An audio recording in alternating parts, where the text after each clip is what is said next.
कर्पूरवरं करुणावतारं संसारसारं भुजगेन्द्रहारं सदा वसन्तं हृदयारविन्दे भवं भवानी सहितं नमामि। हम मैं भगवान शंकर एवं माता पार्वती जी के चरणों की वंदना करते हुए आज की राम कथा प्रारंभ करता हूँ।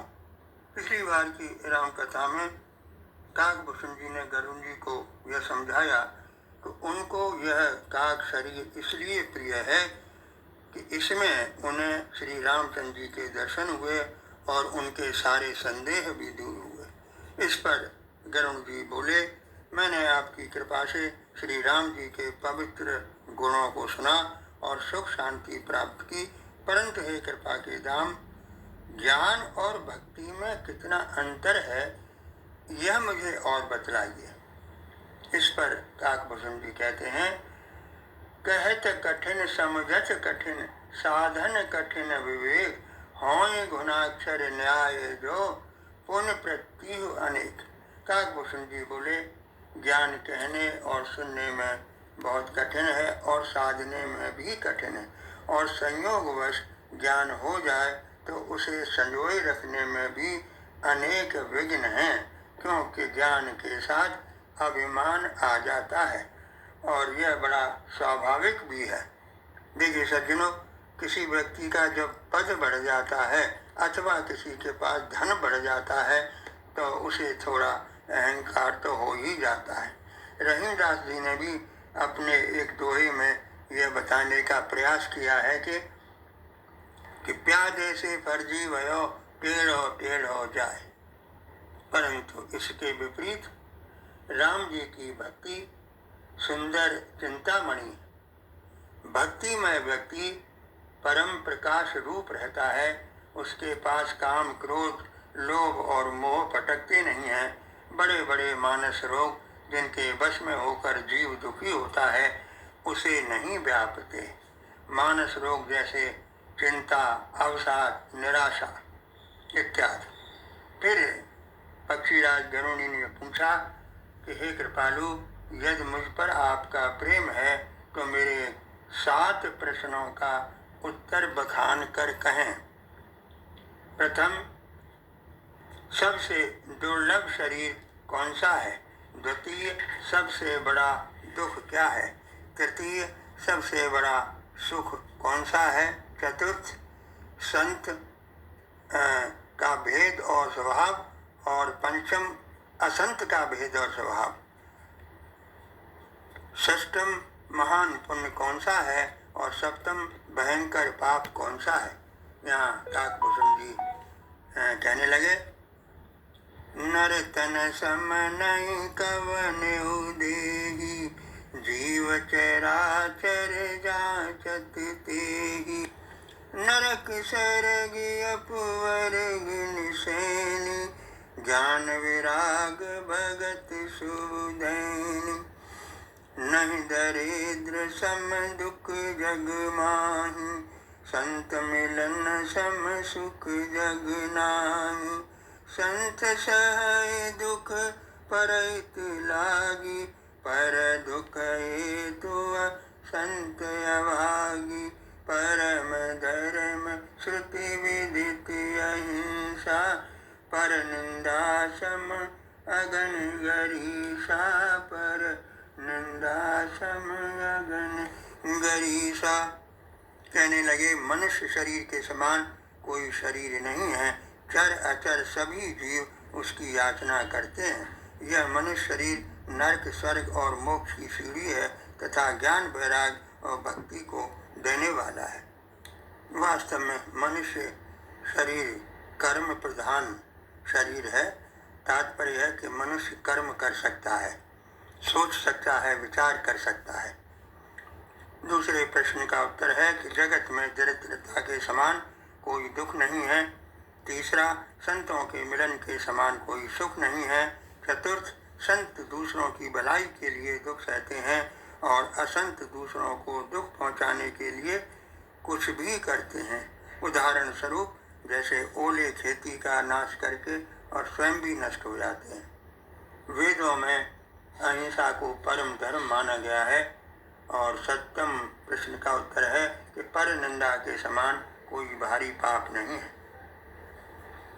अब आगे की चौपाइयों में पाप पुण्य के फलस्वरूप पुनर्जन्म की योनियों का भी वर्णन किया गया, जैसे हरे गुरु नंदक दाय दूर होई, जन्म सहस्र पाव तन सोई, दुर्निंदक बहु नरक भोग कर, जग जनमवा यश शरीर धर, सुरसति निंदक जय अभिमानी, रौरव नरक परय ते प्राणी, होय लोक संत निंदारत, मोहन साप्री ज्ञान भानुगत, सबके निंदा जे जड़ करही, ते चमगादड़ होय अवतरही, ते चमगादड़ होय अवतरही। शंकर जी और गुरु जी की निंदा करने वाला मनुष्य अगले जन्म में मेढक का जन्म लेता है और वह 1000 वर्ष तक वही योनि पाता है। ब्राह्मण की निंदा करने वाला व्यक्ति बहुत से नरक भोग कर फिर कोई का शरीर पाता है। जो अभिमानी देवताओं और वेदों की चिंता निंदा करते हैं वे रौरव नरक में पड़ते हैं। संतों की निंदा करने वाले उल्लू बनते हैं, जिन्हें जीवन में रात्रि ही यानी अंधेरा ही प्रिय है, और जो सबकी निंदा करते हैं वे चमगादड़ का जन्म लेते हैं। देखिए सज्जनों, इसी जन्म पुनर्जन्म के चक्र से मुक्ति पाने की युक्ति भी काकभूषण जी ने इस श्लोक के माध्यम से बताई है। विनिश्चितं वदामि ते न अन्यथा वचांसि, हरिं नरा भजन्ति ये अति दुष्करं तरन्ति ते। मैं आपसे निश्चित किया हुआ सिद्धांत कहता हूँ, मेरे वचन मिथ्या नहीं है कि जो मनुष्य श्री हरि का भजन करते हैं वे संसार सागर से को सहज ही पार कर जाते हैं। देखिए सज्जनों, इसी के समकक्ष गीता के अध्याय 8 श्लोक 5 में इस प्रकार का विवरण आया है। अंत काले च माम एव स्मरन् मुक्त्वा कलेवरम ये प्रयाति स मद भावम याति न अत्र संशय। अर्थात जो पुरुष अंतकाल में भी मुझको स्मरण करता हुआ शरीर को त्याग कर जाता है वह मेरे साक्षात स्वरूप को प्राप्त होता है, उसमें कुछ भी संशय नहीं है। कहो नाथ हरि चरित अनुपा, व्यास समास समति अनुरूपा, श्रुति सिद्धांति उर्गारी, राम भजे सब काज विसारी। मैं कृत्य भयऊँ तब बानी, सुन रघुवीर भगत रस सानी, रामचरण रूतन रति भई बा, या जनित विपत सब गई। हे नाथ, मैंने श्री हरि का अनुपम चरित्र अपनी बुद्धि के अनुसार कहा।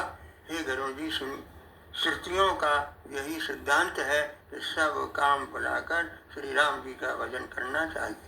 तब गरुड़ जी बोले, हे काकभूषण जी, श्री रघुवीर जी के भक्ति रस में सनी हुई आपकी इस वाणी सुनकर मैं कृत हो गया। श्री राम जी के चरणों में मेरी नवीन प्रीति हो गई, माया रूपी विपत्ति भी चली गई। तब भूषण जी के चरणों में मस्तक नवाकर हृदय में श्री रघुवीर जी का ध्यान करते हुए धीर बुद्धि गरुड़ जी वैकुंठ को चले गए। यहाँ काकभूषण जी एवं गरुड़ जी का संवाद पूर्ण हुआ। क्योंकि मूल राम कथा शिव जी पार्वती जी को सुना रहे हैं, सो भगवान शिव कहते हैं, गिरिजा संत समागम समन लाभ कछुआन, बिनु हरि कृपा न हों सो गावहीं वेद पुराण। भगवान शिव कहते हैं कि हे गिरिजे, संत समागम के समान कोई दूसरा लाभ नहीं है, पर बिना हरि कृपा के वह भी संभव नहीं है। कहूँ परम पुनीत इतिहासा, सुनत श्रवण छूटय भव पासा, प्रणत कल्पतरु करुणा पुंजा, उपजह प्रीत राम पद कंजा।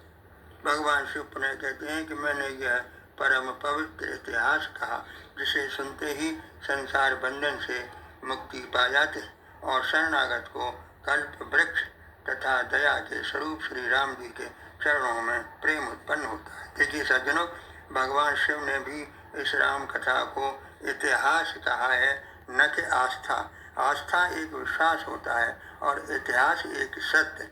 इसे हमें समझना होगा। मुनि दुर्लभ हरि भगत नर, पावन विनय प्रयास, जे यह कथा निरंतर सुनहि मान विश्वास। जो मनुष्य विश्वास मानकर यह कथा निरंतर सुनते हैं, वे बिना ही परिश्रम उस दुर्लभ हरि भक्ति को प्राप्त कर लेते हैं। जो छल छोड़कर श्री रघुवीर जी का भजन करते हैं, वही नीति में निपुण है और परम बुद्धिमान है। राम कथा गिरिजा में बरनी, कलिमल समन मनो मल हरणी। अति हरि कृपा जाय पर होई, पाऊँ देई मार्ग सोई। मन कामना सिद्ध नर पावा, जे यह कथा कपट तज गावा।